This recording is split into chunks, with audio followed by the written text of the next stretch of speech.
दोस्तों नमस्कार। National news पर आपका स्वागत है। मैं रणविजय सिंह। बांग्लादेश में उपजे हालात से और उन हालातों में जो वहाँ काबिज संगठन हो गए हैं, जिसमें कुछ राजनीतिक पार्टियां हैं, कुछ धार्मिक पार्टियां हैं, कुछ धार्मिक संगठन हैं, जिनमें जमाते इस्लामी समेत वह सभी तत्व शामिल हैं जो भारत विरोधी कहे जाते हैं। कुछ आतंकवादी संगठन हैं, उग्रवादी संगठन हैं। इन सबका एक गठजोड़ बन चुका है और इन गठजोड़ के बाद जो हालात उपजे हैं, उन हालातों ने भारत, नेपाल और म्यांमार के लिए एक खतरे का संकेत दिया है। इन संगठनों के आपसी एकता ने जो एक नया संदेश फैलाया है, वह संदेश भारत के लिए सबसे बड़ी चुनौती के तौर पर उभरने वाला है। और यह संदेश यह है कि भारत के बड़े हिस्से को, नेपाल के कुछ हिस्से को, म्यांमार के कुछ हिस्से को मिलाकर एक मुगलिस्तान और बाद में मुस्लिमिस्तान देश बनाने की तैयारी का है। मुगलिस्तान या मुस्लिमिस्तान के लिए इन संगठनों ने अपने सोशल मीडिया हैंडलों पर एक नक्शा भी जारी किया है। इस नक्शे में जो दिखाया गया है और जो बताया गया है, इनके सोशल मीडिया हैंडल्स पर इनकी एक रिपोर्ट वर्तमान पत्रिका की न्यूज़ वेबसाइट पर प्रकाशित है। इस न्यूज़ पत्रिका की वेबसाइट के हवाले से भारतीय जनता पार्टी के झारखंड के नेता बाबूलाल मरांडी ने अपने एक्स हैंडल पर भी उसे पोस्ट किया, हालांकि उसे किसी ने गंभीरता से नहीं लिया। मैंने न्यूज़ वेबसाइट को खंगाला तो उसकी पूरी रिपोर्ट सामने आई और पढ़कर मैं भी हैरान रह गया। मैं आपको उस पूरी रिपोर्ट का एक जिस्ट बताता हूं और आप भी उसके अनुमान लगाइए, आशंका जताइए कि आखिर क्या तैयारी चल रही है। बांग्लादेश में जो कुछ भी घट रहा है वह भारत के लिए कितना चुनौतीपूर्ण है। भारत के अंदर कई ऐसे तत्व हैं जो उन संगठनों से भी पूर्व में मिलीभगत करके ऐसी गतिविधियों का संचालन कर चुके हैं जो देश के लिए खतरनाक था। बांग्लादेश से ऑपरेट होने वाले कई आतंकी संगठनों, जिसमें हुजी जैसा आतंकी संगठन प्रमुख था, से साठ-गांठ करके भारत के अलग अलग हिस्सों में आतंकी गतिविधियों को अंजाम दिया था। और हुजी ही वह संगठन था जिसके आतंकियों ने भारत में सिमी को स्थापित करने में महत्वपूर्ण भूमिका निभाई थी। यह मोदी की सरकार थी जिसने सिमी को प्रतिबंधित करने और उसको नियंत्रित करने का काम किया, उसके आतंकियों को चुन चुन कर दबोचा। लेकिन अब जो नई परिस्थितियां जन्मी हैं, आप उनके बारे में जान लीजिए। अब आप यह जानिए कि वर्तमान पत्रिका ने जो रिपोर्ट प्रकाशित की है, उस रिपोर्ट के अनुसार जो बांग्लादेश के आतंकी, उग्रवादी, धार्मिक संगठन और कट्टरवादी संगठन और जो वहाँ की सत्ता में घुसने की तैयारी कर रहे पार्टियां हैं, उन सबके गठजोड़ से जो एक तत्व, जो एक रसायन तैयार हुआ है, उस रसायन का क्या आगे भविष्य का क्या हिस्सा है, भविष्य की क्या रणनीति है, यह आप जान लीजिए। इस खबर में यह साफ तौर पर कहा गया है कि प्रस्तावित मुगलिस्तान या मुस्लिमिस्तान में पूरा, लगभग पूरा का पूरा बांग्लादेश है, पूरा पश्चिम बंगाल है, झारखंड का बंगाल से जो सटा वाला हिस्सा है वह पूरा हिस्सा है, जिसमें पिछले कुछ वर्षों में बड़ी संख्या में रोहिंग्या मुसलमानों और बांग्लादेशियों की घुसपैठ हुई है। इसके अलावा बिहार का किशनगंज और कटिहार का इलाका है, नेपाल का जाम्पा इलाका है, म्यांमार का राखिन और अराकान रीजन है, भारत का अंडमान द्वीप समूह है।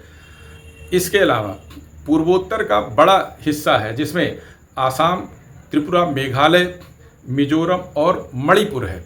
इन सबको मिलाकर इन उग्रवादी संगठनों ने अपने सोशल मीडिया हैंडल पर एक नक्शा भी दिया है और उस नक्शे से आप समझ लीजिए कि इनकी गतिविधियां कितनी भारत के लिए खतरनाक होने वाली हैं। भारत में भी जो इनके समर्थक बैठे हैं, वह अगर इनसे मिल जाए तो और बड़ा खतरनाक संदेश होता है।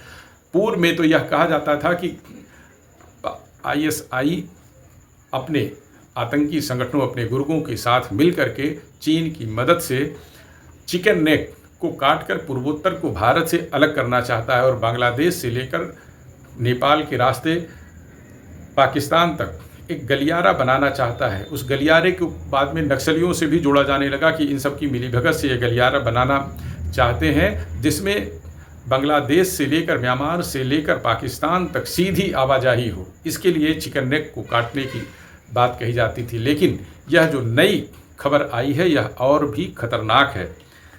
इसमें रिपोर्ट में कहा गया है कि 5 अगस्त को जब अवामी लीग की मुखिया वहाँ बांग्लादेश की प्रधानमंत्री शेख हसीना ने इस्तीफ़ा दिया, इस्तीफ़ा देकर वह भारत आई, तो बांग्लादेश में जिन तत्वों ने सिर उठाया उन तत्वों में वहाँ प्रमुख विपक्षी पार्टी बीएमपी तो है ही है, उसमें जमाते इस्लामी है, हफजात ए इस्लाम है। इन दोनों संगठनों की एकमात्र जो मांग है वह यह है कि गजवातुल हिंद इस्लामिक बांग्लादेश घोषित किया जाए। गजवातुल हिंद यानी गैर मुसलमानों के खिलाफ युद्ध, ऐसा बांग्लादेश घोषित किया जाए जिसमें गैर इस्लामियों की कोई जगह न हो, उनको कोई अधिकार न हो, ऐसा बांग्लादेश घोषित किया जाए। और यही नहीं, रिपोर्ट में यह भी कहा गया है कि बांग्लादेश की राजधानी ढाका समेत अन्य तमाम बड़े शहरों पर जो दीवारें हैं उन दीवारों पर उर्दू और अरबी में तमाम स्लोगन लिखे गए हैं।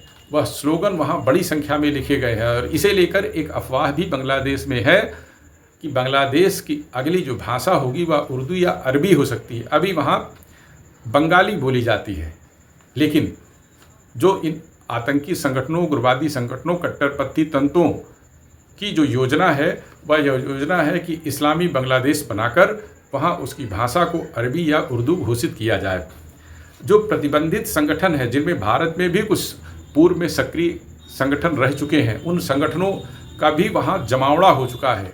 साथ में तमाम विदेशी आतंकी समूहों के लोग भी बांग्लादेश में पहुँच चुके हैं, जो वहाँ हिंदुओं के खिलाफ हिंसा चल रही है। उस हिंसा में वह सभी तत्व शामिल हैं, जिसे यह नई जो बांग्लादेश में नई सरकार चल रही है, कार्यवाहक सरकार जैसी जो चल रही है, यह रोक पाने में असफल है। ऐसा नहीं कि रोक पाने में असफल है, इस सरकार के कई मंत्री भारत के खिलाफ हैं। वो भारत के खिलाफ तमाम बयानबाजी भी कर रहे हैं। वह चाहते हैं कि भारत के खिलाफ प्रत्यक्ष अप्रत्यक्ष तौर पर ऐसी रणनीति बनाई जाए जो आगे चलकर भारत को परेशानी में डाल सके।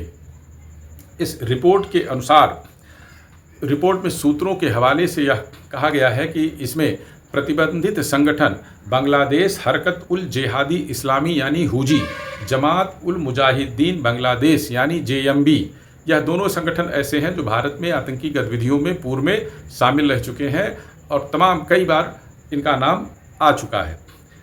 हफजीत इस्लाम, जमात, पेनठी जैसे संगठन अति सक्रिय हैं। इन सभी संगठनों की यह कोशिश है कि ग्रेटर बांग्लादेश वर्तमान में बनाया जाए और ग्रेटर बांग्लादेश को मुगलिस्तान के रूप में घोषित किया जाए। बाद में यही मुगलिस्तान मुस्लिमिस्तान के रूप में स्थापित किया जाए, जिसमें भारत का बड़ा हिस्सा शामिल करने की साजिश रची गई है।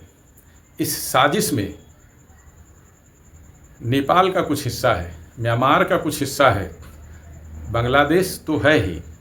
यदि सभी यह संगठन एकजुट हो जाएं तो, हालांकि यह बहुत असंभव सी बात है कि भारत के हिस्से को यह छीन कर काट कर अपने मुस्लिमिस्तान में घोषित कर लेंगे, लेकिन इनकी साजिशें जो हैं वह साजिशें बेहद खतरनाक हैं। और रिपोर्ट के अनुसार एजेंसियों के पास भी इन सूचनाओं की पहुंच हो चुकी है। भारत की जो खुफिया एजेंसी हैं वह भी इन सूचनाओं के प्राप्त होने के बाद अति सक्रिय हो चुकी हैं। एजेंसियां इस प्रयास में लगी हैं कि पूर्व में जिन आतंकी संगठनों को भारत में नेस्तनाबूद कर दिया गया, जिनके वर्तमान में नामो निशान नहीं है, वह आतंकी संगठन फिर से भारत में सक्रिय न हो जाए। भारतीय एजेंसियों की यह सबसे बड़ी चिंता है, क्योंकि बांग्लादेश में जो कार्यवाहक सरकार है, उस सरकार में जो तत्व शामिल हो गए हैं या होने की कोशिश कर रहे हैं, वह इन आतंकी संगठनों के संरक्षणदाता के तौर पर पूर्व में भी पहचाने जा चुके हैं। तो इसलिए भारत के लिहाज से यह बेहद चुनौतीपूर्ण खबर है। भारत के जो एजेंसियां हैं, भारत के जो सुरक्षा बल हैं, उनके लिए जितनी यह चुनौतीपूर्ण खबर है, उससे ज़्यादा चुनौतीपूर्ण खबर यह आम लोगों के लिए है, क्योंकि बड़ी संख्या में भारत में रोहिंग्या घुसपैठियों की भरमार है। बांग्लादेशी मुसलमान भी केवल पश्चिम बंगाल में ही नहीं, असम के बड़े हिस्से में रह रहे हैं, त्रिपुरा के हिस्से में घुसपैठ है, बिहार के बड़े हिस्से में उनकी भारी घुसपैठ है, झारखंड में पिछले कुछ वर्षों में घुसपैठ है, जिसका मामला संसद में भी उठ चुका है। तो सावधान रहिए, सतर्क रहिए और ऐसे तत्वों के जाल में कतई किसी भी कीमत पर आने से बचिए, क्योंकि यह तत्व आपको अप्रत्यक्ष रूप से ही सही उन आतंकी संगठनों से किसी न किसी रूप में जोड़ने की कोशिश कर सकते हैं, जो आपके लिए मुसीबतें खड़ी कर सकती हैं। सुरक्षा एजेंसियां हैं, सुरक्षा बल हैं, वह अपना काम पूरी मुस्तैदी के साथ कर रहे हैं और आगे भी वह अपना काम मुस्तैदी के साथ करते रहेंगे। सिमी और हुजी जैसे आतंकी संगठन भारत में फिर सिर ना उठाएं या भारत में फिर सिर ना उठा पाएं, इसके लिए केंद्र सरकार पूरे रणनीतिक जामा पहनाने की तैयारी कर रही है, बांग्लादेश की परिस्थितियों को देखते हुए। तो गणतंत्र दिवस के ठीक एक दिन पहले जो यह सूचना आई और बाबूलाल मरांडी ने उस सूचना को अपने एक्स हैंडल के जरिए सार्वजनिक किया, वह बात पूरी दबी रह गई। उसे ही हम इस वीडियो के जरिए उजागर कर रहे हैं। और आपको यह तर्क पसंद आए, यह वीडियो पसंद आए, तो इस पर अपने कमेंट ज़रूर करिए, इसे शेयर करिए, लाइक करिए, जिससे ज़्यादा से ज़्यादा लोगों तक यह बात पहुंच सके और लोग ऐसे तत्वों से सावधान रहें। नमस्कार, जय हिंद।